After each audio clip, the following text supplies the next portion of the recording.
Well, it's been 3 more weeks, and you know what that means? It means 3 more episodes of Paramount's terrible Halo show for me to watch and review, and hopefully for you to enjoy. At least until I can't take it anymore and decide to shove shards of glass into my eyes to stop the pain from having to watch another minute of this schlock. So since I've already done 2 other videos on this subject, I probably don't need to explain anything further. So part of the reason I waited 3 weeks is because not much happened in episode 4. I could probably summarize this in less than 5 minutes, and actually I'm going to time myself on this. So episode 4 begins with a flashback showing the Spartan 2s as just small children, and John wants to go back home. And of course Halsey lies to him and tells him that she asked him to come here, and he said yes, which of course his memories were wiped so he doesn't remember. Now from here, the plot of this episode splits into 3 different branches, which in my opinion was only done to pad out this episode.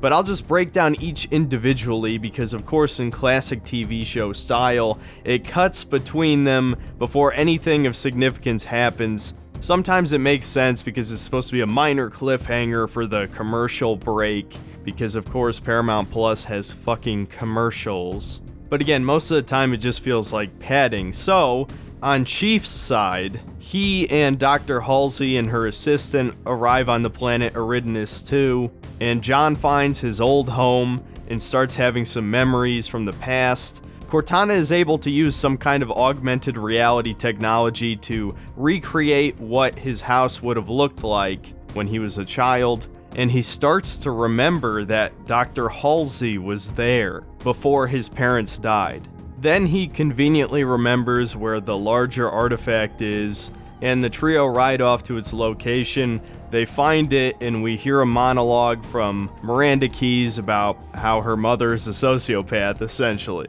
Now we get to the Soren and Kwan Ha subplot. This is really what makes this episode feel like a waste of time. So anyway, Soren and Kwan Ha land on Madrigal. They go to this city that's in the middle of the desert with no natural resources nearby. I don't think I need to explain the problem with that any further. Again, I probably wouldn't have a problem with this if they just explained, oh, this super valuable spice shit, or those drugs we saw in the first episode, are mined here and they're super valuable, you know, like Dune, that this is likely ripping off of. But anyway, so Kwan Ha tries to find the Resistance. Of course, we know she's wanted by the evil Resistance guy who was put in his position by the UNSC as revealed in a previous episode. Eventually, she finds one of her dad's generals. Yes, apparently the insurrection was so large on this planet that they have their own army, I guess, with several generals. But if that's the case, why was the outpost in episode 1 so lightly defended? Are they literally writing this show as they go along? Or was the budget too low to have a proper army for the rebels? I don't fucking know. In any case, it's an Indian woman, of course. There's only so many generic comments I can make about diversity before it just gets old. It's about as cringy as you would expect. Apparently, the Resistance has given up at this point, and Kwan Ha, being a moron again, wants to lead the Resistance by herself. And it turns out the general chick was an informant for the evil Resistance leader guy, and in the next scene he's shown naked, and he's talking to some female assassin who's fully clothed.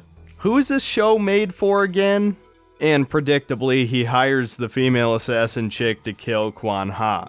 Then Kwan and Soren arrive at her aunt's house, who supposedly has access to their family fortune and a method of rekindling the Resistance. Well, it turns out her family's broke, and that's why the Resistance broke up in the first place. And Soren left to try and get access to his ship, which unfortunately got scrapped while they were gone. And so he finds out where the nearest transport off the planet is, and then threatens a guy at gunpoint for his motorcycle, which is probably the only cool moment in the episode. And of course, the assassin shows up already, kills Kwan Ha's aunt, and then Soren shows up right in the nick of time, shoots her in the shoulder, and then misses the following 2 shots at like 5 yards, guys. He's a fucking Spartan. He can't shoot a target right in front of him. I mean, are you fucking kidding me, dude? So of course the assassin survives. Then the evil guy's goons show up, and Soren and Quan escape the city into the desert on the motorcycle. Then finally, we have Kai's subplot, which is the shortest of the three, where she cuts out her behavioral chip, and no, we don't really get to see her naked. Of course, we get to see Master Chief's ass, but not a woman's ass. And you may notice, yes, I actually know her name because they say it several times from this point forward. If the entire season hadn't already been made, and of course if I wasn't an irrelevant Z-list YouTuber, I would almost believe that they took criticisms I had of the previous episodes. But to keep it simple, all that happens is she starts gaining her emotions back, she puts some pink highlights in her hair, Miranda is now in charge of the Spartan program, so she gets some one-on-one time with them, they talk about the Sangheili language, and Kai is already losing control and can't hide that she's cut the chip out, she doesn't even fucking try. If I didn't know better, I'd say this was commentary from the writers about women not being able to control their emotions. I'm just gonna assume it's unintentional. And yeah, that pretty much covers the episode. I'm terrible at brevity, and I ramble too long, so I probably didn't make the 5 minutes. And I definitely cut out a few scenes there, but you really didn't miss anything important, trust me. This episode was a complete waste of time. It does set up a couple events for later episodes, but it could have easily been combined with episode 3, there's no question. So let's get to episode 5, which is no doubt the best episode since episode 1. If you've already seen it, you know why. That being said, I still have one major problem with the battle scene at the end, but I'll admit they did a decent job here. At least it's entertaining. And the first scene is yet another flashback that shows the first time that Dr. Halsey and Captain Keyes, apparently he was also there at the time, seeing Master Chief for the first time, and even as a child, he's able to save a kid from falling off a rope bridge. Just based off of this one event, Halsey sees potential in John to be the greatest of the Spartans. I know I've said this before in the previous videos, but I am honestly sick of this show jerking off Master Chief as much as it does. Back in the present, we see the UNSC has established a massive excavation site for the new artifact, and brought along a shit ton of troops for what is known as a completely uninhabited planet, purely a setup for the last scene. Again, I know I'm nitpicking, but it really doesn't make sense to bring along this many soldiers when you need workers and scientists, maybe demolition experts, I don't know, anything other than a platoon of troops would make sense here. Chief's 3 Spartan buddies are there as well, which honestly was a good move for the sake of the plot, so Kai's subplot actually feels tied in with Master Chief's, and we don't have to constantly cut to a new location every 5 minutes. And immediately after I say that, the next scene is in Madrigal, where we see Quan Ha and Soren are stuck in the middle of the desert, and Quan Ha says she can't possibly leave the planet, and she'll fight her oppressors even if she's the last one left. Soren once again mocks her for the retard that she is, and handcuffs her ass to the motorcycle, rightfully so, and wanders off into the desert. God, can you imagine if that's how this subplot ended?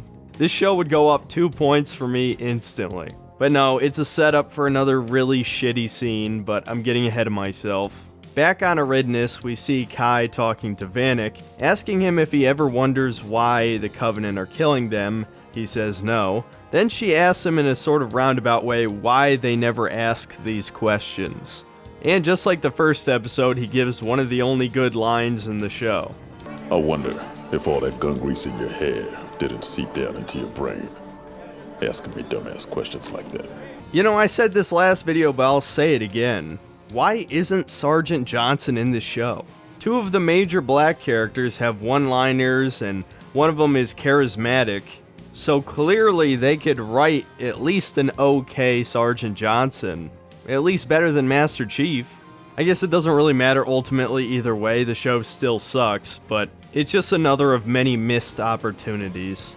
Immediately after this, Master Chief figures out that Kai took out her behavioral chip just by the grease in her hair, which makes sense, yeah. And he talks to her and is pretty condescending. I think they were trying to go for Chief trying to protect her, but he just comes across like a dick. And he tells her that she's not cleared for duty. Cortana then points out the obvious hypocrisy of this, given that Master Chief himself can't control his emotions and hasn't been combat tested, and he tells her to shut the fuck up. Paramount's Master Chief, ladies and gentlemen. Next scene, we see Covenant Chick talking to some elites. This is just the setup for a really dumb plot device that happens soon, but for now it's just padding, which I suppose was needed in an already shorter than usual episode. And we were about due for another stupid scene, so we see Quan Ha beating on handcuffs with a fucking rock. This 90-pound woman, for about a minute straight, beats on these clearly thick steel futuristic handcuffs. And actually, upon rewatching this scene, she doesn't break the handcuffs, she breaks a small metal piece off the motorcycle, which honestly only makes slightly more sense than the alternative. The rocks aren't even sharp, they're crumbling in her fucking hand, and the metal just snaps off. What is it, fucking plastic or something? Was it already cracked? She wasn't even pulling on it either. It makes no fucking sense. But obviously you're not supposed to think about it. It's a woman power moment. Then back on Eridanus again, we see Dr. Halsey and Keyes talking to the Admiral chick, and she wants to cut them off because Master Chief is going off the rails. But Halsey threatens to blackmail her, arguing that Admiral Hood will need a scapegoat for the whole Spartan program. Then Keyes and Halsey discuss their daughter Miranda, and Keyes wants Miranda off the project to have her hands clean of the whole thing. Now we get to the plot device that drives the rest of this episode. Halsey's assistant shoots some kind of laser into the artifact. It shoots out this giant signal that is so powerful that all of the humans are essentially paralyzed by the noise that it creates. And all the way light years away on Madrigal, Covenant Chick feels the signal and somehow knows exactly where the artifact is. Now, I already know some nerds are going to point this out, that it is plausible that Forerunner technology would be able to do this, considering the way the Halo array works. It must be able to send signals faster than light, which is fair. The part I have a problem with is Covenant Chick having a magic radar in her brain, or however the fuck that's supposed to work. Or maybe she just has memorized all of the human settlement planets, that she knows exactly where Eridanus is, or what it looks like, or whatever. It's not even explained, man. It's fucking stupid, let's be real. The ends don't always justify the means, especially when this show is already pretty dumb. You don't need to make it even dumber just to force an action scene. It's ironic because this is one of the very few times in this show where they actually didn't pad something out enough. We have episode 3 and 4 where almost nothing happens, but you decide to rush a huge-ass battle scene that's supposed to be, I'm assuming, the mid-season hook to keep everyone watching for the rest of it. But there's no build-up, it's just a direct cause and effect with no in-between lead-up time, I guess. You get the point. After the chaos settles and the signal stops, Master Chief is once again trying to find out what happened to his parents and him. Cortana reiterates what we've already been told before, that all of the records have been erased for the Spartans. And so Master Chief touches the bigger artifact this time, and finally gets flashbacks of the night he was kidnapped by Dr. Halsey. And so, after seeing this, Dr. Halsey conveniently shows up behind him, and since he can't control his emotions, he immediately tries to kill her, and so Cortana shuts down his nervous system and he passes out. The way they set this up in the show, it makes sense why he tried to kill her, but it didn't need to be this way in the first place. It's just contrived drama. Alright, let's just move on before I go off on another tangent. So we cut back to Madrigal again, and Soren is back from whatever excursion shit he was doing before, and Quan Ha is nowhere to be seen. So, of course, again, knowing the type of fucking diversity hire feminist writers who wrote this show, somehow, in the undefined amount of time that Soren was gone, she not only broke that piece of the motorcycle to get free, digged a hole for her to hide under, got a stun baton from somewhere, Also, where the fuck did she learn these guerrilla tactics? As far as we knew, she was a fucking hippie in the first episode. Yeah, okay, she's the daughter of the resistance leader, but she's never used any survivalist tactics before this point. And she sneaks behind Soren, a trained Spartan, and fucking tases him in the back of the neck, knocking him unconscious. And the scene ends with her stealing his revolver and aiming it at the back of his head.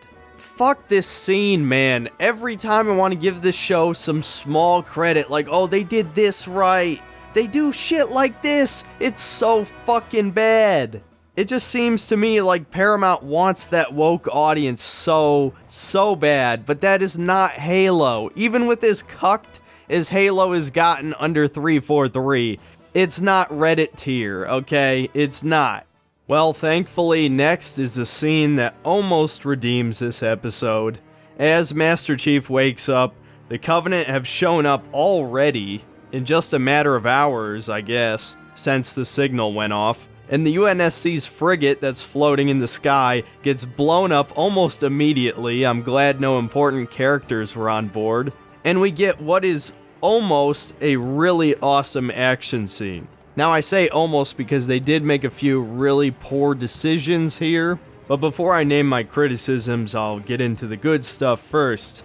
I'll start off by saying it looks really cool, just seeing the Banshees fly overhead and shoot energy blasts and drop bombs and shit, and the Covenant come down in the drop pods, and there's just stuff everywhere. It's a CGI wonderland, I guess you could say, and I've never been someone who hated big CGI fights. I like them when they're done well, and a lot of this is done well, and looks like the games, kind of. It reminds me of some of the bigger battles in Reach, at least, which is certainly a good thing. One of the bigger upsides of this scene is we finally get to see some of the other alien races.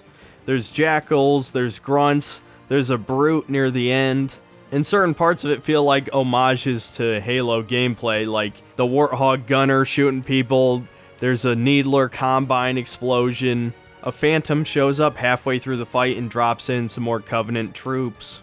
And I'd say the pure spectacle factor of the fight is pretty good. Now we get to the shit I have a problem with.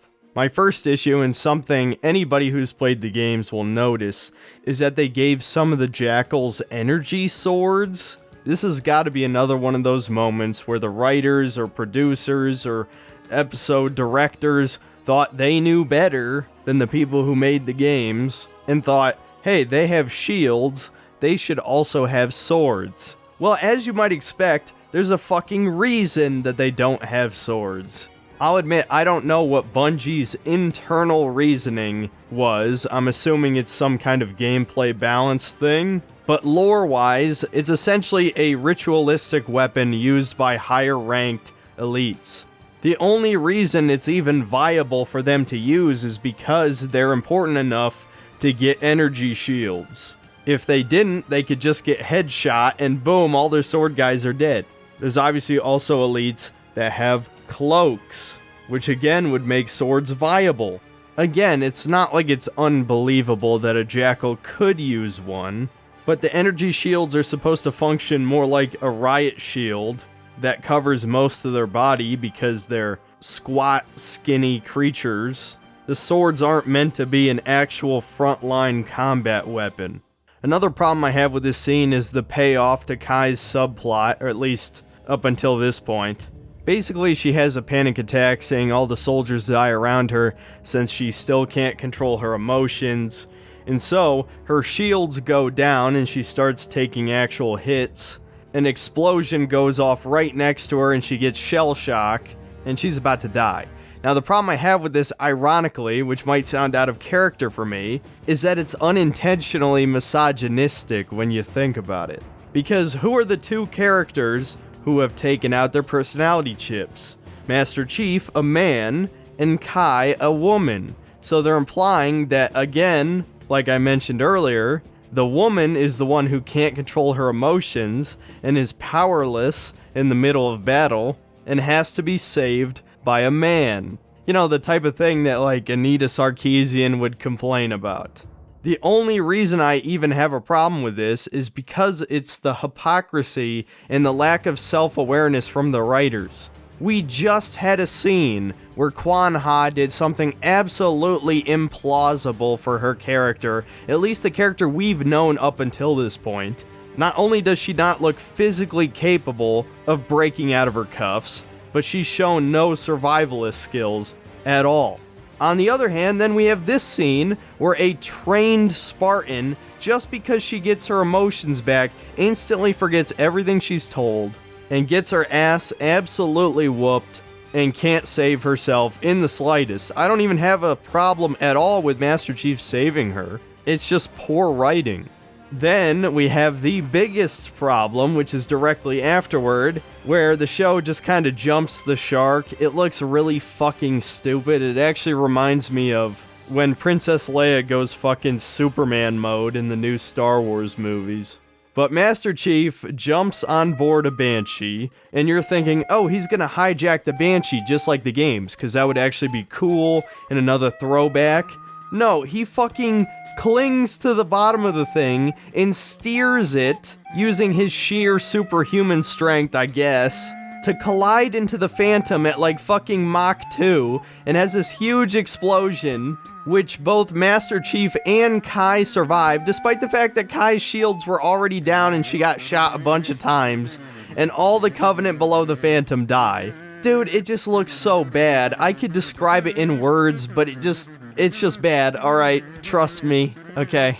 The final part of the scene has Master Chief killing the rest of the surviving troops with a plasma pistol, and he has a fist fight with an elite and punches him into a bloody pulp, which admittedly is cool, but the thing that just happened before this does take away from it a little bit. Then a brute shows up, smacks Chief with a gravity hammer, steals the larger artifact that they just excavated, and then the Covenant retreat.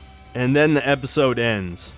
So I've got to say, despite the problems, and I do have two very big problems with this episode that I already went over, this is probably the best episode in the series. If they cut out the really shitty Kwan Ha subplot out of this episode and padded out Covenant chick discovering where Eridanus was, this would be a very solid 7 out of 10 episode.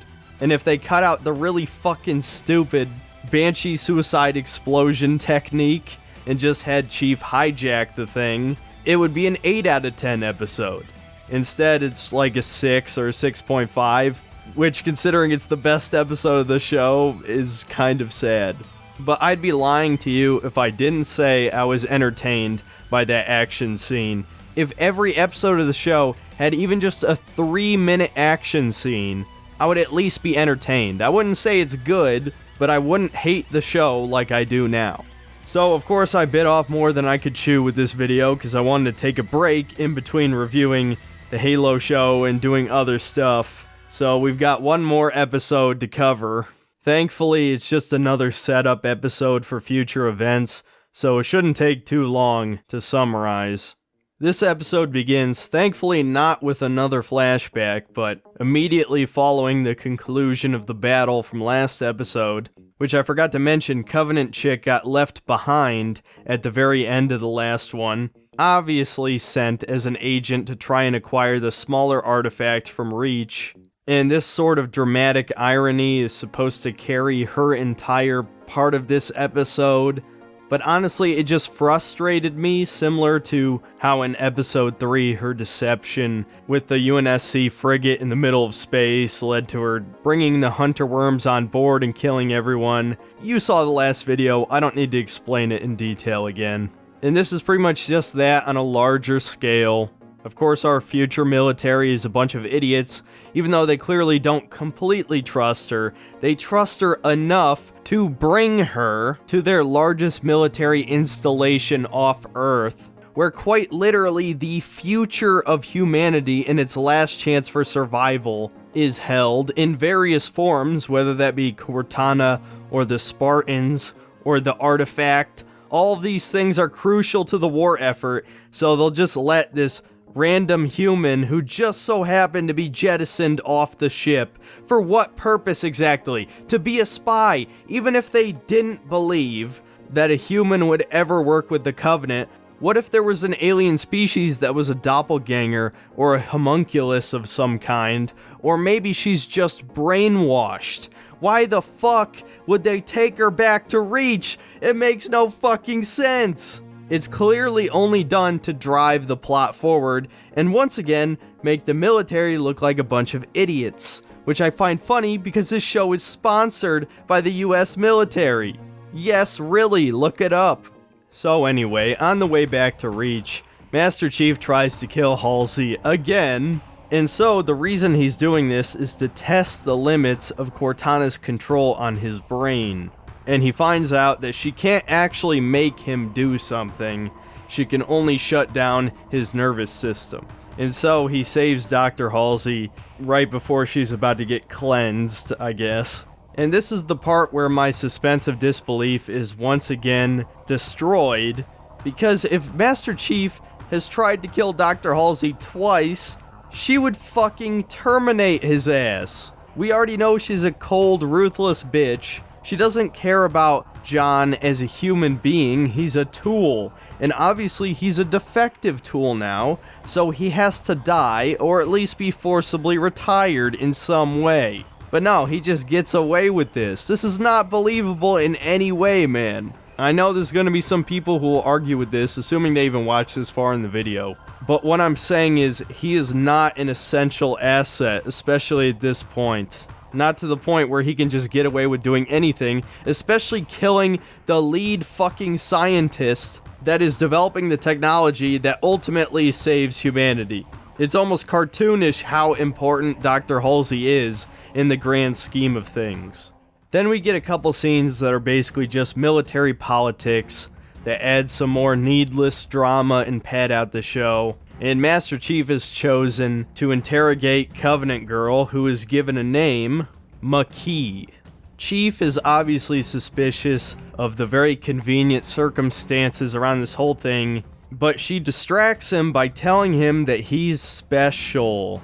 Again, in the way they haven't yet explained. I'll repeat my prediction from the other two videos. I think he either has Forerunner DNA or Ancient Human DNA, whatever they decide to go with. And again, this is where the poor writing shows its face. Why would she know this? We, the audience, know why she knows this, but why wouldn't Master Chief wonder how the fuck she could possibly know he's the one who can activate the artifacts? Nobody would have told her. That would make no fucking sense. So the fact that she knows would prove she's a spy. There is no way you can tell just by looking at him that he's special. But whatever, the writing has been in the toilet for so long at this point. Let's just move on. So, meanwhile, Dr. Halsey is being interrogated by some UNSC official because they need a scapegoat for the failures of the Spartan program. Unfortunately, in the middle of this questioning, Master Chief barges into the room and just demands an audience with her. I don't care how much respect or how important Master Chief is supposed to be at this point. This is fucking bullshit and you know it. This is not how power dynamics work in any organization, and especially not the military.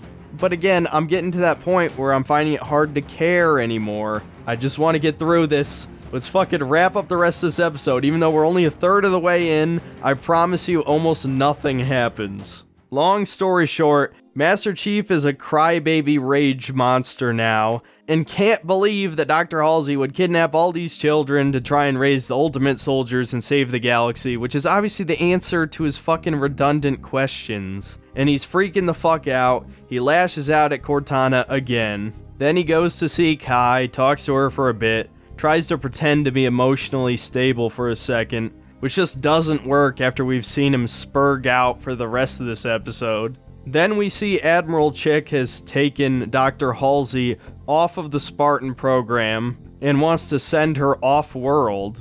Then Miranda decides to talk to Makee and doesn't find it suspicious at all that this woman knows how to speak Sangheili. Why the fuck would a prisoner be taught an alien language? Whatever, moving on. We see Dr. Halsey and her assistant at some other apartment, and they talk about how Cortana is probably going to try and break out of the UNSC security system to get to them.